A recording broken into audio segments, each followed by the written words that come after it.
शिवाय। हर हर महादेव। श्रावण मास महात्म अध्याय 6। सोमवार व्रत कथा। सनत कुमार ने भगवान शंकर से कहा, हे महादेव, मैंने सब सुखों को देने वाले महात्म को सुना। अब मेरी इच्छा श्रावण महीने में सोमवार के व्रत की कथा सुनने की हो रही है। कृपा मुझे जिज्ञासा को शांत करें। भगवान शंकर ने ब्रह्मपुत्र सनत कुमार से कहा, हे सनत कुमार, रवि मेरी आंख है, उसका महात्म भी श्रेष्ठ है।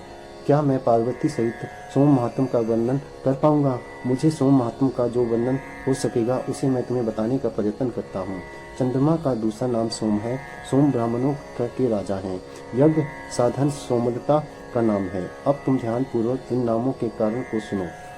सोमवार मेरा स्वरूप है। 12 महीनों में सोमवार का व्रत करना उत्तम है। यदि वर्ष के सब सोमवार के व्रत करने में कोई असमर्थ है तो श्रावण मास के सोमवारों का व्रत करना चाहिए। श्रावण मास के सब सोमवारों का व्रत करने से वर्ष भर के सोमवारों के व्रतों का फल मिल जाता है। श्रावण मास के सब सोमवारों का व्रत करने का संकल्प करके प्रति सोमवार की शाम को भगवान सदाशिव महादेव का अर्चन करें। षोडशोपचार से पूजन करें और एकाग्र मन से कथा सुने। मैं सोमवार व्रत के विधान बताता हूँ, ध्यान पूर्वक सुनो। सोमवार मास में पहले सोमवार के दिन भली भांति स्नान कर श्वेत वस्त्र धारण कर काम, क्रोध, अहंकार, द्वेष, चुगली आदि को त्याग देना चाहिए।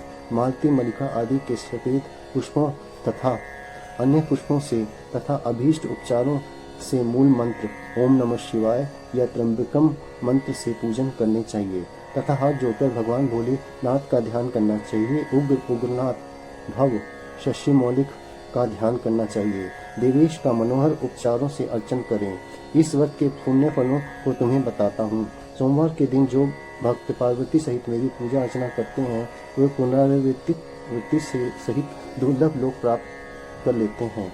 इस व्रत के पुण्य को संक्षेप मात्र में से कहता हूँ। देव तथा दानवों से 7 जन्म के अभेद पाप नक्त भोजन से नष्ट हो जाते हैं।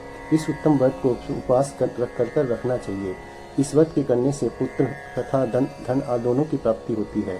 वह व्यक्ति इस लोकों के सभी भोगों को भोग कर उत्तम विमान द्वारा शिवलोक को जाता है और वहाँ सबका पूजनीय बन जाता है।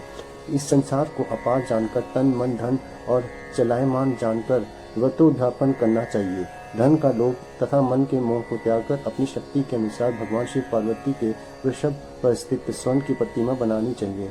सुंदर लिंग गोताभद्र मंडल बनाकर उस पर घट स्थापित करें। 2 सफेद वस्त्र से ढकें। घड़े के ऊपर तांबे या कांसे के पात्र रखकर उसके ऊपर स्वर्ण निर्मित शिव पार्वती की प्रतिमा रखें। श्रुति, स्मृति तथा पौराणिक मंत्रों द्वारा शिव जी की पूजन करना चाहिए। पुष्पों का मंडल बनाकर उसके ऊपर एक रमणीक चंदोवा बांधें। रात्रि जागरण करें। अपने गृह सूत्र विधान द्वारा बुद्धिमान को अग्नि की स्थापना करनी चाहिए। सर्व भवनाशन आदि एकादशम नामों से आह्वान करना चाहिए। पलाश की लकड़ियों से 108 आहुतियां देनी चाहिए। घी, तिल तथा बेलपत्र आदि द्वारा ओम नमः शिवाय मंत्र से हवन करना चाहिए। उसके बाद आचार्य का पूजन अर्चन कर दक्षिणा में गौ देनी चाहिए। 11 ब्राह्मणों को भोजन कराकर उनको कांसे की घड़ी देनी चाहिए।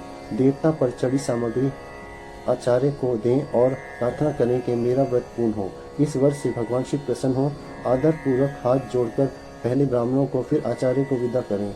इसके बाद बंधु भाइयों सहित भोजन करें। जो विधि विधान से इस व्रत को करता है उसकी सारी इच्छाएं पूर्ण होती हैं। अंत में वह उत्तम विमान में बैठकर शिवलोक को जाता है जहां उसे आदर सम्मान प्राप्त होता है। सबसे पहले सोमवार व्रत को भगवान वासुदेव ने किया था। सोमवार व्रत के महात्म को जो प्राणी सुनेगा वह भी इस व्रत के फल का भोगी होगा। अध्याय 6 समाप्ति। ओम नमः शिवाय। हर हर महादेव।